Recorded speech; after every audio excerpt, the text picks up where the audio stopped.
Hello, hello, hello, new luminaries. Thank you guys so much for being in the group. And I have a really important topic today. We are going to talk about reconciliation. Yay! I know this is not something that people just want to talk about. Like, I want to learn how to reconcile. But if you are a leader, which all of you guys are, it is your job to bring together a group of people for a common goal, whether they're in your business, whether, they're sometimes customers, your clients, people in your organization, your church, your family, whatever. You got to be able to bring a group of people together. And one thing that never fails is when you bring people together, there's going to be conflict. Yeah, there's going to be conflict, whether it comes in the form of disrespect, miscommunication, what else? We got disagreements, violations, bad behavior, sometimes public humiliation, which is terrible, right? But I've seen it all. But either way, as a leader, your job is to intervene, de escalate, and provide solutions. And so, I found that oftentimes leaders, we will see things, but we don't do anything about it. And when you're just like a passerby or you're just kind of around, you have the privilege of saying, not my circus, not my monkey. But when you are a leader and you're leading people, you lose the right to say, not my circus, not my monkey. Because it is your circus and it's your monkey. But think about how greater of a world we would live in if people were to commit themselves to reconciliation. Oh my gosh, things would be amazing if we're like, you know what, we're gonna make sure this war doesn't happen. Let's get this together, guys. Let's kind of help with the reconciliation. Let's come up with some sort of middle ground, and we're gonna promote more trust and understanding. Hey, guess what? Sometimes people make mistakes. We're not gonna bomb them, We're not gonna publicly humiliate them. We're going to find a way to mend this up and move forward, right? We live in a much better world and we save a lot more money on arms, okay? I wish we would do that so we can feed more people, provide more services, love more, versus finding new ways to make bombs, but I digress. So I have seen everything under the sun. And, you may have seen this in your business or in your life, but from physical altercations happening at work, silencing where people literally say, shut up, you need to be quiet, which is a sign that reconciliation probably needed to happen 1,000,001 years ago, but that hasn't, and now this person is just able to say like, shut up, I've seen, colleagues have broken relationships for a decade where they're both not growing at the rate in which they could because no one wanted to talk about that event that happened that broke their trust so much. And, things just dwindle. I've seen friendships lost because of miscommunications, children growing up to hate each other. Heck, in your family, you may be going through the Hatfields and the McCoys within your family based on an argument that you didn't even realize was between Aunt Kay and Billy Bob 50 years ago. All I'm saying is we have all witnessed the result of what happens when reconciliation does not occur. But now I'm urging you to be the person to intervene. And as a leader, it is your duty to intervene. So what do?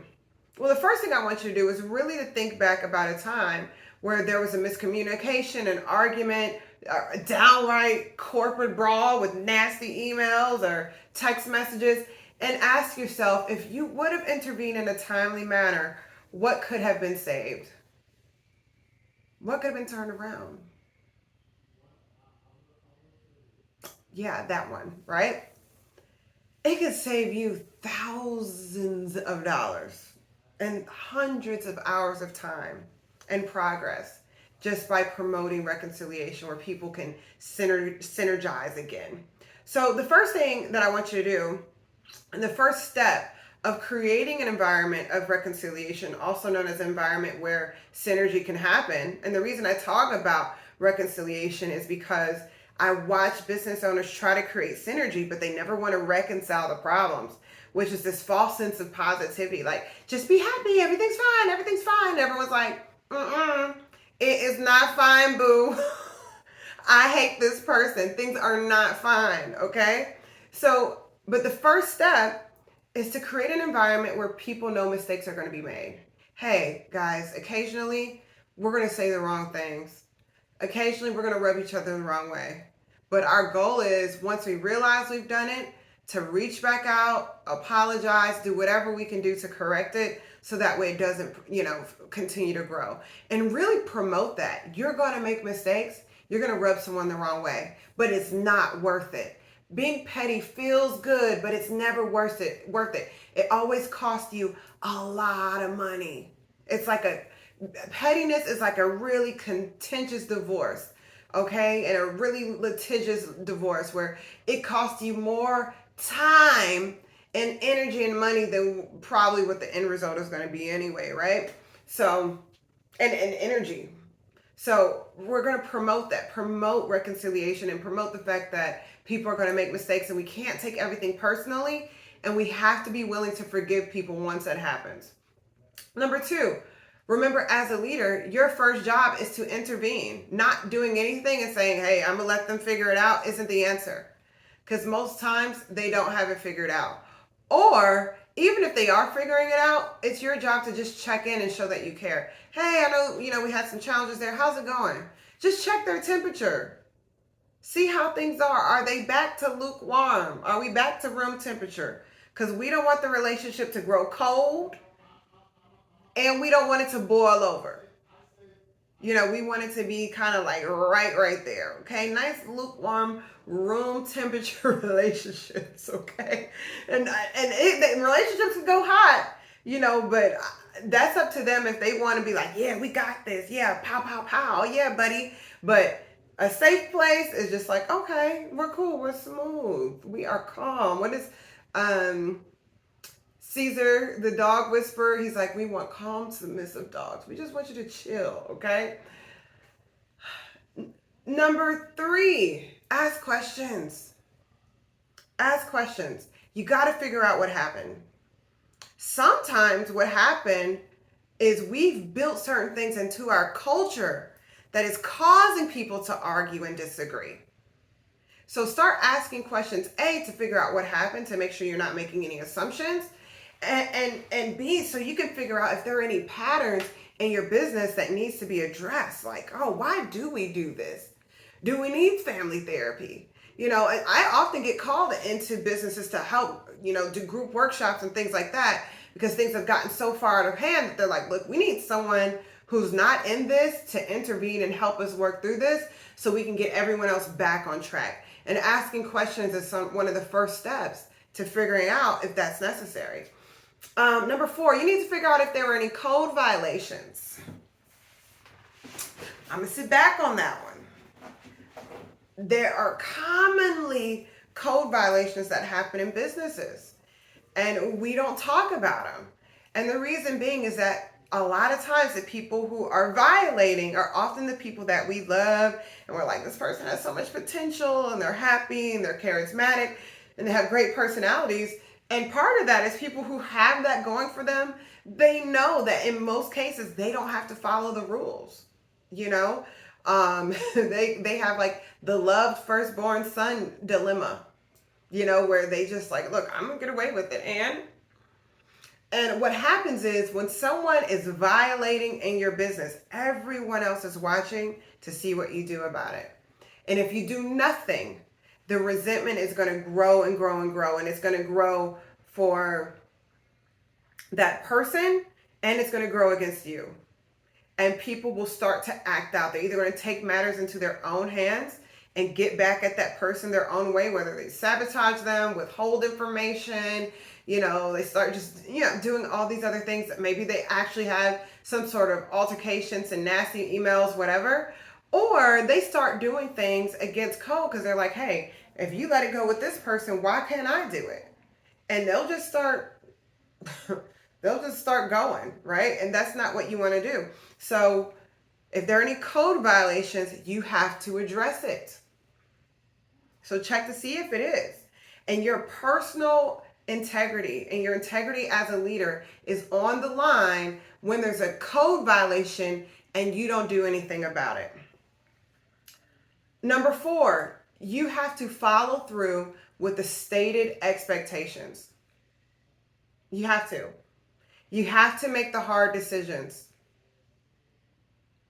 If you don't make the hard decision, who else will?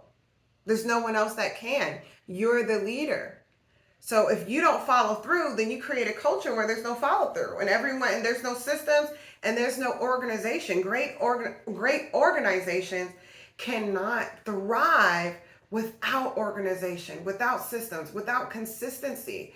And you have to be consistent in the way that you follow through with stated standards. You have to do that. And what happens is it allows for those people to reconcile because some sort of judgment has been made. And oftentimes I find that leaders do everything to avoid having to make a judgment about something. They just want things to just die out on their own. Maybe people forget about it. Well, guess what? They're not going to forget about it. And what happens when you make a judgment, yes, that may say that one person is wrong and one person's right, or maybe both are wrong, or both kind of whatever. But whoever that other party is that felt really passionate about it and maybe would have been on the righter side, their temperature is going to just go down. And just the fact that someone acknowledged the fact that they were right makes it to where they can forgive. And then you can handle the coaching or whatever with the person that's wrong. But one of the first signs of loving someone and supporting them is being willing to correct them, because it means that you want to keep them on the right path. Does that make sense? So do that. The next one is really, really important. Please make good decisions on behalf of your team. Like if I see another corporate retreat or something like that that happens in Vegas, oh, wow. Okay. That is a perfect example of a bad decision being made on behalf of their people. You take people to the Sin City where there's going to be just the environment and the promotion of overconsumption, gambling, sex, drugs, and rock and roll, everything. And I get and believe, and when people say what happens in Vegas stays in Vegas, no, it doesn't. It never stays in Vegas. Okay? What happens in Vegas trickles into people's regular lives, where there's going to be some of your people are going to be getting divorced. You know, someone's going to hook up with someone they didn't mean to. The wrong things are going to be said. Lots of money is going to end up being spent. Someone's going to go home broke. Is this? And I like to treat my people as though all of them are in some form of recovery. And I don't want to put them in any positions that can compromise their journey of recovery. Does that make sense? Don't take them and put them in places where they can just act out. Because certain environments just bring out the best in people, and certain environments bring out the worst in people. So make sure that you're making great decisions on behalf of your team. And the last thing is, again, remember that all conflict gets addressed. It's just, is it being addressed by you, and is it being addressed in a healthy way? If maybe you're not saying anything or doing anything about whatever it is that you're seeing, like, look, if you see something, say something, you're seeing it, but you're not saying it, or you're not actively seeking out information to make sure you're seeing it, it's getting addressed through resentments, little petty arguments. Now they're gossiping. Now people are what I call like politicizing or politicking, where they're going and making their case to other people about why they're right and this and that, and they're creating all these little factions within your company, and you're wondering why your team isn't performing. Things are being addressed, just not in the way that you'd like them to. So please, please, please leave a comment, give me feedback about this. And if you're having challenges with reconciliation in your organization, type it in the comments, change the names, do whatever, and I will work through this with you, because we all have huge goals to hit, and we need you to hit your goals. So many of you guys are thriving like crazy in this group. I need to do a monthly shout out of who's doing what. People are opening up businesses like crazy, and it feels really good, and it's great to see. But this is a key fact that needs to happen, or a key point that needs to be made, and that I want it to drop in your mind that people don't often talk about. So please, please, please put it in there. And I have a little checklist or a little sheet of paper for you to fill out. And it's like a little self-check to see, can I do better with promoting reconciliation and intervening in a way that creates reconciliation within my organization, family, group, or whatever. So thank you guys. Enjoy your life, what's happening. And I just, please, share this and comment.